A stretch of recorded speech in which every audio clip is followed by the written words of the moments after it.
All right, what's up? What's going on? How are you, sir? I'm tired, man. How you doing? Yeah, I'm a little tired too. Haven't had a nap today. So, I haven't either. I tried to take one, but someone had to call me. well, shit. It's all good. Happens. It always happens to me. So I know. Just Um, gotta repaint it. yeah, I was actually showing some friends around the night house today. So, how's everybody out there doing? We got one person on, somebody else is on, then they dropped out. But how are y'all doing out there? I So, don't like that person, anyways. yeah, right. Yeah. Oh no, the other person dropped out. Okay, well, like you said, how they were doing. All right, then. I just said, how are you doing? That's freaking amazing. So we're jumping on here tonight to do an update on Strangely Haunted. Since we had so many views on the first two videos, we're up to like 32,000 views or something, which is crazy. On the two short form documentary stuff, we decided to change to long form documentary for the simple reason that Austin lives 6 hours away. We would live 6 hours away from each other.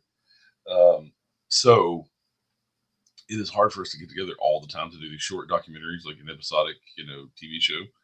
So we're going to change to longer form and do 3 or 4 long form documentaries a year. And the one that we have coming up that Austin's been working on, and I will soon be working on with him, is Brushy Mountain, which we filmed a few months ago now, I guess, a month ago, 2 months ago.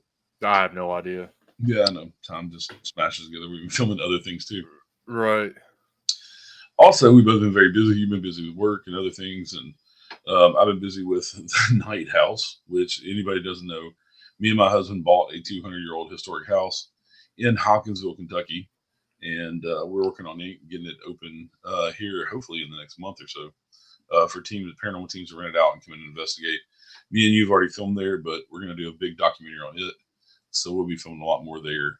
And that's actually the Night House behind Austin. That's his background in the Night House. An awesome picture that he took himself. And took some other beautiful pictures too with the traditional film cameras. There was just a demon orb on your camera. Well, now how they follow us around, those old demons. Yeah. Also, update on the Unseen Paranormal podcast. It will be back. Season 5 starts next Wednesday. With brand new episodes, brand new guests, and I'm excited for the guests we have coming up. It's gonna be fun season. So just busy all around, both of us. Just trying to have lives too on top of all the paranormal busyness. But the long form documentaries, we are going to try to get a streaming service to put those out, and hopefully charge maybe $1.99 for the documentary to watch it, and that way it gives us a budget, which we've had zero. Everything comes out of our own pocket right now. So hopefully with Brushy, we can throw it up for $1 or $2, and to help support Strangely Haunted if you like what we're doing, and do other films that way too, but only make it a couple bucks, not something that's expensive, but give us a budget so that we have some cash to buy more equipment and things like that. Yeah. So, but we have some really good locations that we have coming up that we're going to be filming at, and we have a really cool idea for filming at the end of this year, and that one will be out probably the first of next year. But we have Brushy Mountain coming up next, and then we'll have 3 others that we'll announce here soon. And we actually have a trailer for Brushy that we want to show y'all. Let me bring it up here. It wouldn't let me upload the file. In those big steel doors out there, I thought to myself, what have I done? And I literally thought I would die right here at Brushy Mountain Prison. We are at Brushy Mountain State Penitentiary. Yeah, this has been a long time coming. We've been talking about this for a while, and I've been excited for a long time. Most of these guys here were the type that most prisons couldn't deal with them. They would send them here. This institute is the worst place on earth. They perpetrating murders up here. I was wicked, had a wicked heart, wicked mind, wicked thoughts. The most violent place in Tennessee you could be. And I've seen many men stabbed and beat to death right here in this breezeway. I seen that same knife brought in here and sold for $100. I seen that same knife get stuck in boys' ribs. They stabbed him 3 times. He collapsed right here, guys. His back is cut off of him nearly. His arm was held on by a thread. You know what you do while you're eating? Ignore it. You keep eating. See no evil is speakless. We would cut our bars out. That's where Hacksaw's been cutting on that bar. You bend them 2 bars out, you can get a body through there. That's where the 25 automatic was kept. They used when they shot the 4 black boys. They killed 2 and they wounded 2 of them. Forced the guards to stay down there and took their keys, took the 25 automatic to the cells of these people. They were shot in their cells. The Reverend Dr. Martin Luther King, 39 years old and a Nobel Peace Prize winner, and the leader of the nonviolent civil rights movement in the United States, was assassinated in Memphis tonight. I got a call one evening. I was assistant deputy warden to be on the front steps of Brushy Mountain Prison in the morning at 4 o'clock. I'm the first man in East Tennessee to ever meet James Earl Ray. 7 inmates went over the back wall at the Brushy Mountain Prison around 7:30 last night with a makeshift wire ladder, but one only made it 100 yards beyond the facility. Jerry Ward was hit by a shotgun blast as he climbed the 14-foot wall. The others fled up the mountain, probably in 2 or 3 separate groups. Among them was James Earl Ray, the convicted assassin of Dr. Martin Luther King Jr. If we're gonna capture something crazy, I feel like it's here. I feel like it's gotta be.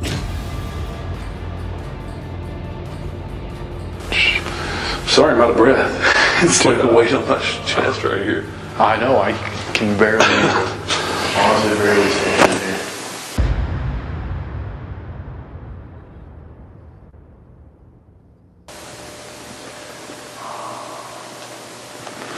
What? That was loud. What was that?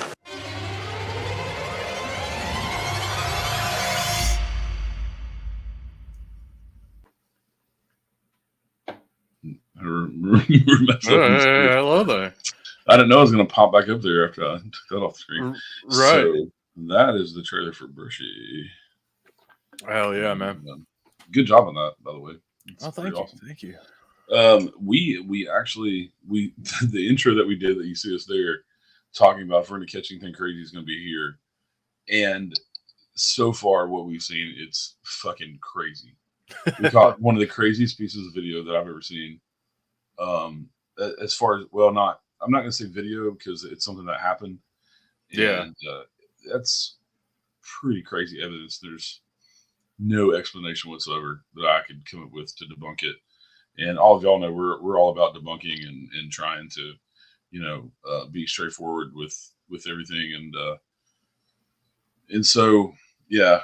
So we can't wait to bring it to you because I want everybody to see that piece of video and the other crazy shit that we caught. That was a fun night of filming, and we did a lot of filming that night. Yeah. That was a crazy night too. It was one of those Yeah, nights we were there. just running around all day. Yeah, we were there till 4 a.m. Yeah. Yeah, Ronnie's standing there like, you need to get the fuck out now. Right. Your time is up. Right. Yeah, But it Brushy was definitely didn't disappoint. And anybody that's not familiar with Brushy, excuse me, anybody that's not familiar with Brushy Mountain, it is in Petros, Tennessee, and it was called Hell on Earth in the end of the line because the majority, 99% of their inmates were lifers or on death row, and they never put anybody to death at Brushy. They always shipped them to Nashville to the big castle prison, the Tennessee State Prison in Nashville. Anybody around here knows it looks like a big castle in Nashville. But they did, like James Earl Ray, who was on death row, and then Paul Dennis Reed was a serial killer in Nashville who shot a bunch of went around to a bunch of different fast food joints and shot a bunch of people. I think he ended up killing 8 or 9 people. He's a serial killer. And Byron Looper, who was the other famous, he wasn't on death row, but he was a famous politician that got caught for fraud and all kinds of other stuff, embezzlement, and he was there. He's the other famous guy that was there. But many people were killed there over the years. I mean, it started out as a mining camp that prisoners mined. Damn it. Sorry, drainage and sinuses. But they found the biggest coal seam in the world is in the mountains there, in the Appalachian Mountains.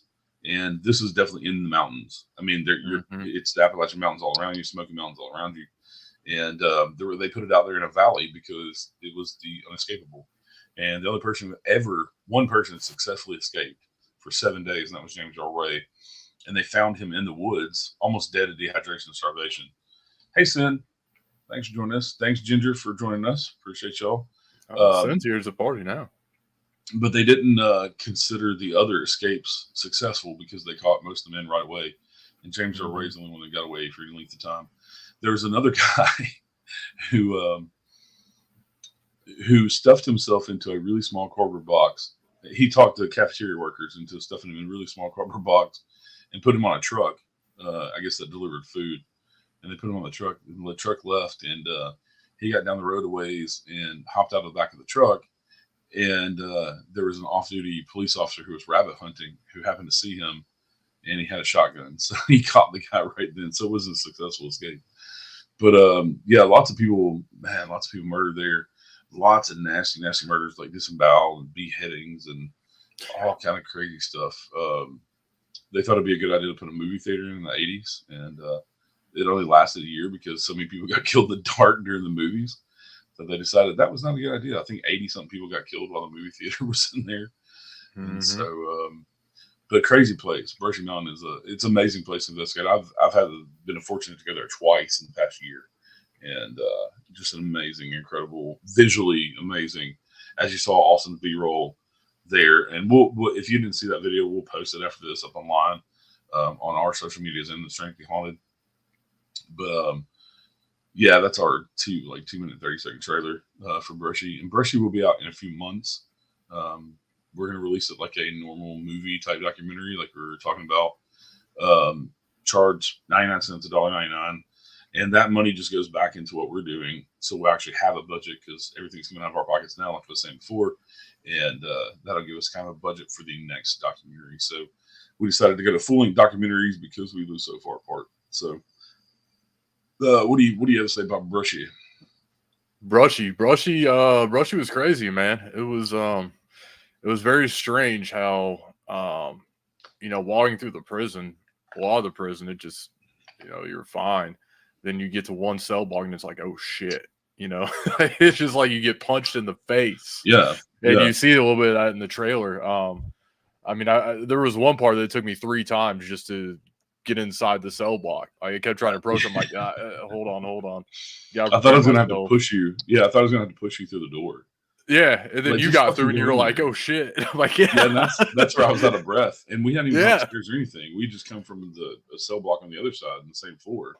Right. And yeah, it just took your breath away. The energy was just thick there. Oh, and, yeah.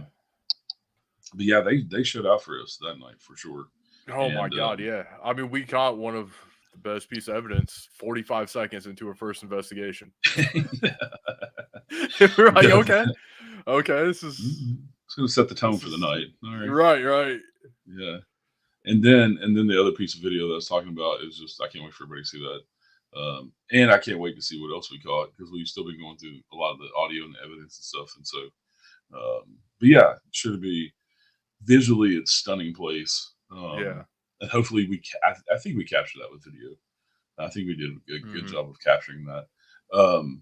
So some of the other stuff we have coming out, we're going to do a long form documentary on the Night House, which I own now with my husband. And there's so much history there. I told my husband, this is an ongoing joke. We have our own Oak Island because there's so many mysteries about this house, about maybe secret tunnels.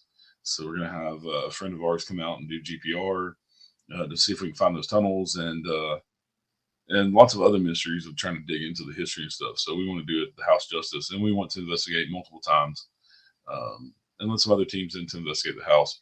It's 200 years old. It was built between 1815 and 1820. It is the oldest standing structure in Hopkinsville, Kentucky, and Christian County, Kentucky. So the house is massive.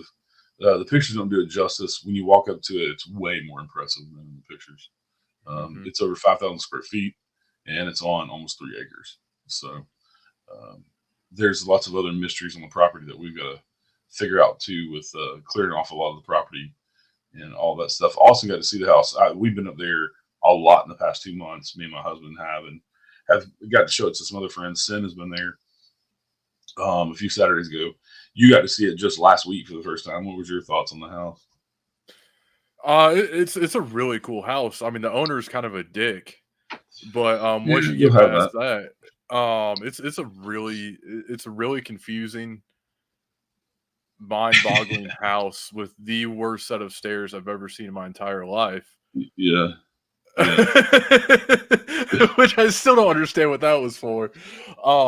But no, the house is freaking awesome, man. I mean, it's just like you said, it's just it reminds me a lot of one of the places that we're gonna be going to here in a couple of weeks, where I feel like every time you go there, you'll notice something totally different that you've never noticed before. Yeah. Yeah. Like the staircases and stuff like that might have been there, and just like there's so much to it that, you know, it's not face value, I guess is what I want to say. Yeah. You know, like there's so much underneath. Yeah, and people don't, until you go in the house, you understand. I tell everybody it's 6 levels. And Yeah. then you look at the house and you're like, well, how does that work? Well, it goes from a cellar to a full basement on up to the attic. And the attic is a 6th level up from the cellar. Yeah. And and the house has been occupied its entire 200-year history. So it's been changed and updated. And Right. so there's lots of mysteries with that. Like you're talking about extra staircases that may have been there. We have one wall in one room that there may be a fireplace behind the wall hidden that they covered up with plaster or drywall. That we're going to be seeing about that. Yeah, that's the truth, son. Yeah, even when you're in the house, you don't understand it all.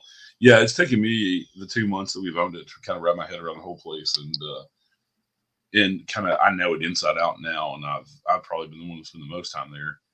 Was spending the night up there multiple times, and my husband hasn't got to spend the night there yet.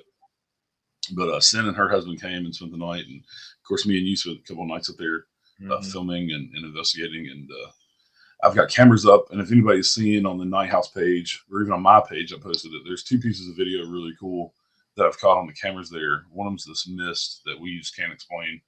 It's up on the 5th floor, and that camera's caught both of the anomalies. Yeah. The other one was like a weird, almost like the Predator with that cloaking. It's kind of what it looks like. It's like something like a Head and Shoulders that moves, but it looks like it's, I can't explain it. Right. Watched the video. It was very weird. I don't know how to explain it. Yeah, it's a cool place. I'm excited to get back down there and talk to more people and do some more deep diving. Well, even like, you know, I've been telling you and everybody else that we've had experiences from day one, right, of getting the keys in hand, and then you come in there and you're hearing voices in the other room and shit and all this other stuff that I'm telling you about, you know, doors, knocking on doors. I woke up the one morning, fucking door slammed. That's what woke me up. I'm like, I don't know how I did not wake up. I was right next to that door and I slept right through that. I don't know. I was like, look, we just investigated for 6 fucking hours. You couldn't have done this while we were investigating and filming. And one thing did happen while we were filming. We did get what sounded like a big knock or a door slam. Oh yeah. Dining room, and I was in the bedroom, and we were setting up. Yeah, that was the door right in between us too. Yeah. Because the door connects. Well, it doesn't. I don't know. You explain it. There's kind of connects the 2 rooms, but not really. But I don't know. There's a hallway that goes from the master bedroom into the dining room, which is very weird. But we're gonna talk about the pantry. But yeah, that door. And luckily, I left my camera filming and set it up on the dresser, pointed towards that door. And it caught the audio, and if the door moved at all, the camera was right on it. Yeah, could have been. Yeah, I'm glad you did that, because I went back to the dining room to get something. Yeah, because we're setting up for experiment or something in the bedroom. And yeah, as soon as I get in there, I'm just like, I hear it. It's like right behind. I'm like, oh, okay. Yeah. Yeah, and then we were hearing an audible voice when we were up on the 5th floor, coming from like the attic area, and yeah, what sounds like a man's voice. And I know that we caught, at least when we did the live EVP playback in the parlor, There's Oh yeah, was on there. yeah. And so yeah, it was pretty active. But I can't wait to go back because this place has never been investigated before. So it's kind of a learning curve. You got to go in and get them familiar with equipment, you know, with the spirit box and with the recorders and things, and also getting them to this fuck cars in my neighborhood. The fucking meth head dude that rides up and down a fucking road on a tractor all day, every day, and half the night. And he's down there burning batteries and shit. And I don't know. What is up with you and meth heads? You're the one that attracts meth wizards. So I don't want to. I'm just saying. Now you got the guy who wells at 3 a.m. Yeah. Oh, that's next door at the night house, and then my That's own what I'm saying. neighborhood.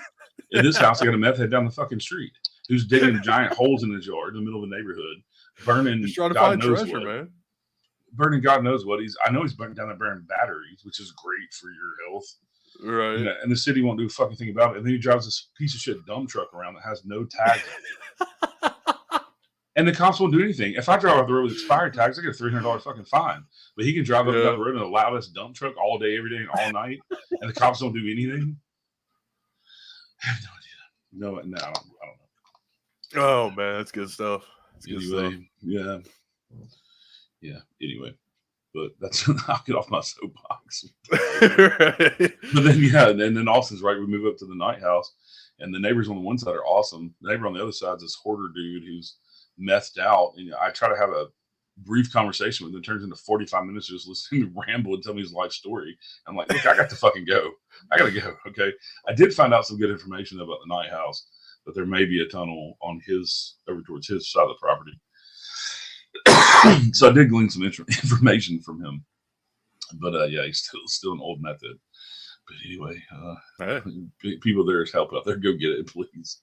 Right. And the dude looks like he's 80, but he's probably only 30, you know. Mm-hmm. He's a mess, a hell of a drug.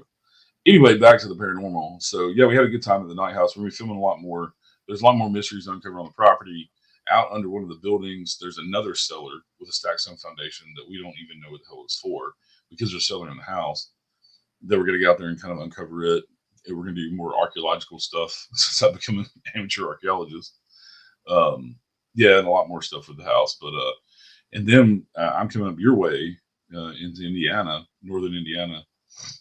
I guess middle northern Indiana. And we're going to spend 3 nights at 3 different locations up there and do documentaries with those as well. So, and then the one in the fall, I want to keep secret for a while. Right. I don't want anybody else to steal our premise, because I think it's a good premise, and I don't want anybody else to steal the location either.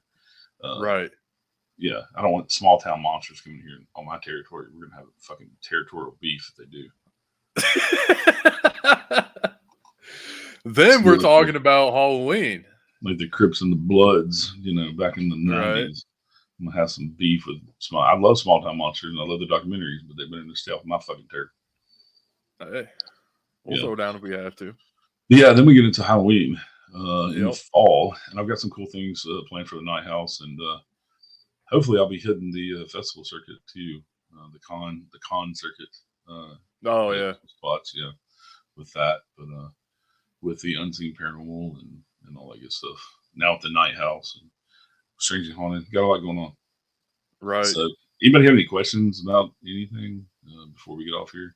I don't know what else you want to talk about, Austin. That's about all I got. Yeah, you usually don't talk a lot anyway, and I never shut the fuck up. So it's true, it works out perfectly. Yeah. Well, he's shy in front of all y'all until we're on the phone, and he never shuts up. No, I just let you do your thing, man. I mean, I was talking about you on the phone. Sometimes you call me all excited, and I can't get a word in edgewise for 20 minutes. But that's fine. There's nothing wrong with that. I'm just saying. Yeah, it's rare. That's what I'm really. And then you get around people, and you don't say fuck all. You know. Thank you, darling. You're pretty awesome yourself. We love you, Sin. Yes, we do. But yeah, so we will. For any of y'all that didn't get to see the Brushy Mountain 2.5 minute trailer, I'm going to post it as soon as we get off here. Hell yeah. Quick rundown. Again, we're going to long form documentaries that we're going to try to get on like Amazon Prime and YouTube, on streaming on YouTube for $1.99. kind of help us out with the budget. The Unseen Paranormal Podcast will be back next Wednesday with season 5, and Strangely Haunted. Look out for the long form documentaries. And at some point in time, Strange Chapters, I'm going to bring that back with the narrating stuff that I do. When I find time. Right. To do it. So, but we love you, Sen. You're awesome. All right, everybody. Y'all, thanks for tuning in. We're going to get off here, and we will see y'all soon. And go check out the trailer for the Brushy Mountain documentary we got coming up. And we'll have a date for that here. Excuse me. At some point. Sorry. I ate lasagna. But here soon we'll have a date for the premiere of the Brushy Mountain documentary, and we'll share some teasers here in the next couple of months of some of the others. So y'all stay tuned for all that, and make sure you go subscribe to the YouTube channel for Strangely Haunted, and join the Facebook channel if you would, and share it out to other people who would enjoy it. We're just all about real investigating and not. Even if they don't enjoy it, we'll take the view. Yeah, I don't give a shit. Just if they hate it, don't watch anything.